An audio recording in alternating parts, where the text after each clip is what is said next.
Helicopter பேர ஊழல் விவகாரத்தில் காங்கிரஸ் தலைவர் சோனியா காந்தி மீது வழக்கு பதிவு செய்ய பிரதமர் நரேந்திர மோடி நடவடிக்கை எடுக்க வலியுறுத்தி ஆம் ஆத்மி சார்பில் ஜந்தர் மந்தரில் போராட்டம் நடைபெற்று வருகிறது. டெல்லி முதலமைச்சர் கெஜ்ரிவால் உள்ளிட்டோர் போராட்டத்தில் பங்கேற்றுள்ளனர். இது குறித்த கூடுதல் தகவல்களை நமது டெல்லி செய்தியாளர் நிரஞ்சனிடம் கேட்கலாம். நிரஞ்சன், டெல்லியில் ஜந்தர் மந்தரில் தற்போது நடைபெற்று வரும் இந்த போராட்டத்தின் குறித்த தகவல்களை சொல்லுங்கள். நிச்சயமாக தேவேந்திரன், நீங்கள் குறிப்பிட்டதை போலத்தான் இந்த ஜந்தர் மந்தர் என்பதே இந்த போராட்டத்திற்கு மிகவும் பிரசித்தி பெற்ற ஒரு இடமாகத்தான் தற்பொழுது மாறி வருகின்றது. பல்வேறு போராட்ட காலங்களை பார்த்த இந்த ஜந்தர் மந்தரானது தற்பொழுது இந்த அகஸ்டா வெஸ்ட்லாண்ட் ஊழல் தொடர்பான விஷயங்களையும் தற்பொழுது மிக தீவிரமாக தற்பொழுது இந்த இடத்தில் பார்க்க முடிகின்றது. நேற்றைய தினம் கூட காங்கிரஸ் கட்சியினர் மிகப்பெரிய அளவில் ஜனநாயகத்தை மீட்டெடுக்க வேண்டும் என்று கூறி மிகப்பெரிய அளவில் ஒரு போராட்டத்தை நடத்தியிருந்தார்கள். நாடாளுமன்றத்தை முற்றுகையிடும் போராட்டத்தில் ஈடுபட்டு சோனியா காந்தி, முன்னாள் பாரத பிரதமர் மன்மோகன் சிங், ராகுல் காந்தி உள்ளிட்டோரும் கைது செய்யப்பட்டு பின்னர் விடுதலை செய்யப்பட்டிருந்தார்கள். அதன் தொடர்ச்சியாகத்தான் இன்றைய தினம் ஆம் ஆத்மி கட்சியினர் மிகப்பெரிய அளவில் இந்த ஜந்தர் மந்தரில் தற்பொழுது சோனியா காந்தியை கைது செய்ய வேண்டும், இந்த அகஸ்டா வெஸ்ட்லாண்ட் ஊழலில் தொடர்புடைய மற்ற காங்கிரஸ் கட்சியின் மூத்த தலைவர்களை கைது செய்ய வேண்டும், அவர்கள் மீது நடவடிக்கை எடுக்க வேண்டும் என்று கூறி தற்பொழுது மிகப்பெரிய அளவில் போராட்டத்தில் ஈடுபட்டு வருகின்றார்கள். தற்பொழுது நாம் பார்க்கின்ற காட்சி, டெல்லி முதல்வர் அரவிந்த் கெஜ்ரிவால் அவர்கள் அந்த போராட்ட களத்தில் தற்பொழுது மிக தீவிரமாக பங்கேற்று பாரதிய ஜனதா கட்சிக்கு எதிராகவும் காங்கிரஸ் கட்சிக்கு எதிராகவும் தனது சாட்டையை தற்பொழுது சுழற்றிக் கொண்டிருக்கின்றார். அது மட்டும் இல்லாமல் டெல்லியின் துணை முதல்வர் மணிஷ் சிசோடியா உள்ளிட்ட ஆம் ஆத்மி கட்சியின் மூத்த தலைவர்கள் பலரும் தற்பொழுது இந்த போராட்டத்தில் களம் கண்டிருக்கின்றார்கள். இந்த அகஸ்டா வெஸ்ட்லாண்ட் ஊழல் ஹெலிகாப்டர் ஊழல் விவகாரமானது தற்பொழுது டெல்லியில் அதிகப்படியான ஒரு சூட்டை கிளப்பி இருக்கிறது என்றே சொல்லலாம். இது ஆள்கின்ற பாரதிய ஜனதா கட்சிக்கும் சரி, எதிர்கட்சியான காங்கிரஸ் கட்சிக்கும் சரி மிகப்பெரிய சவாலாக இருந்து வருகின்றது.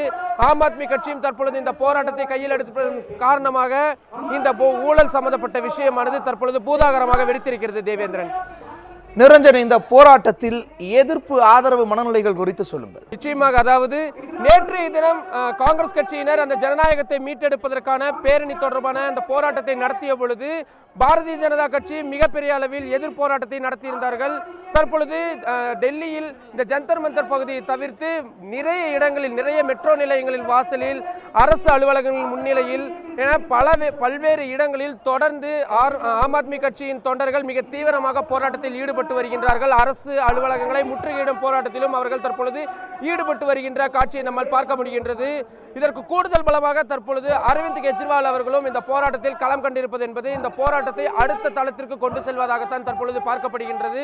குறிப்பாக இந்த ஊழல் விவகாரத்தில் தற்பொழுது சிக்கியுள்ள சோனியா காந்தி உள்ளிட்ட காங்கிரஸ் கட்சி தலைவர்களின் மீது உடனடியாக வழக்கு பதிவு செய்து நடவடிக்கை எடுக்க வேண்டும் என்பதுதான் தற்பொழுது முக்கியமான கோரிக்கையாக இருந்து வருகின்றது. தற்பொழுது மேடையில் பேசிக் கொண்டிருக்கின்ற அரவிந்த் கெஜ்ரிவால் தொடர்ந்து அந்த விஷயத்தை தான் தற்பொழுது வலியுறுத்தி வருகின்றார்.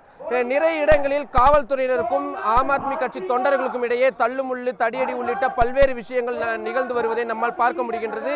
இருந்தாலும் கூட இதற்கு மத்திய அரசு உடனடியாக நடவடிக்கை எடுக்கும் வரை எங்களது இந்த போராட்டம் ஒருபொழுதும் தீராது, நிறைவடையாது என்று ஆம் ஆத்மி கட்சியினர் தொடர்ந்து தெரிவித்து வருகிறார்கள். தேவேந்திரன், நிரஞ்சன், ஹெலிகாப்டர் பேர ஊழல் வழக்கில் இந்த போராட்டம் எத்தகைய தாக்கத்தை ஏற்படுத்தும் என எதிர்பார்க்கப்படுகிறது? நிச்சயமாக, அதாவது மத்திய அரசுக்கு இது ஒரு மிகப்பெரிய ஒரு தலைவலியாகத்தான் இருந்து வருகின்றது. ஏனென்றால் ஆம் ஆத்மி கட்சியினரை பொறுத்தவரை ஒரு போராட்டத்தில் ஈடுபடுகிறார்கள் என்றால் அது மிகப்பெரிய தீவிரமான ஒரு விஷயமாக இருக்கும். ஏனென்றால் ஸ்லம்கள் என்று சொல்லப்படக்கூடிய கீழ்நிலையில் இருக்கக்கூடியவர்கள் வரை அந்த போராட்டத்தில் கலந்து கொள்வார்கள். தற்பொழுது டெல்லியில் அதே மாதிரியான விஷயங்கள் தான் தற்பொழுது நடைபெற்று வருகின்றது.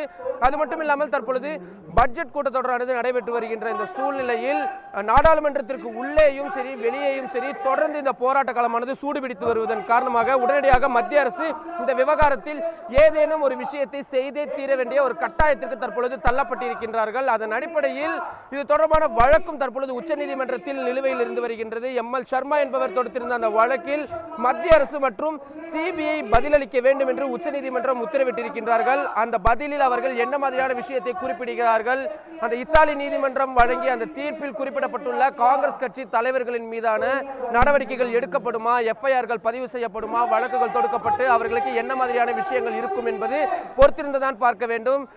ஏற்கனவே பல்வேறு ஊழல் குற்றச்சாட்டுகளில் சிக்கியுள்ள காங்கிரஸ் கட்சி தலைவர்களுக்கு இந்த அகஸ்டா வெஸ்ட்லேண்ட் என்பதும் ஒரு புதிய தலைவலியை தான் ஏற்படுத்தியிருக்கிறது. நேஷனல் ஹெரால்டு வழக்கு தொடர்ந்து அவர்களுக்கு ஒரு தலைவலியான விஷயத்தை இருக்கும் நிலையில் தற்பொழுது இந்த அகஸ்டா வெஸ்ட்லேண்ட் விவகாரமும் தற்பொழுது அவர்களுக்கு ஒரு புதிய பிரச்சனை ஏற்படுத்தியிருக்கிறது. காங்கிரஸ் கட்சிக்கு எந்த அளவிற்கு அது பிரச்சனையோ அதே அளவிற்கு தான் பாரதிய ஜனதா கட்சிக்கும் அவர்கள் மீது நடவடிக்கை எடுப்பதற்கு என்ன மாதிரியான நடவடிக்கை எடுப்பது என்பது தொடர்பான விஷயங்களில் ஒரு குழப்பமான நிலையை நீடித்து வருகிறது. தேவேந்திரன், நிரஞ்சன், உங்களுடைய கூடுதல் தகவல்களுக்கு நன்றி.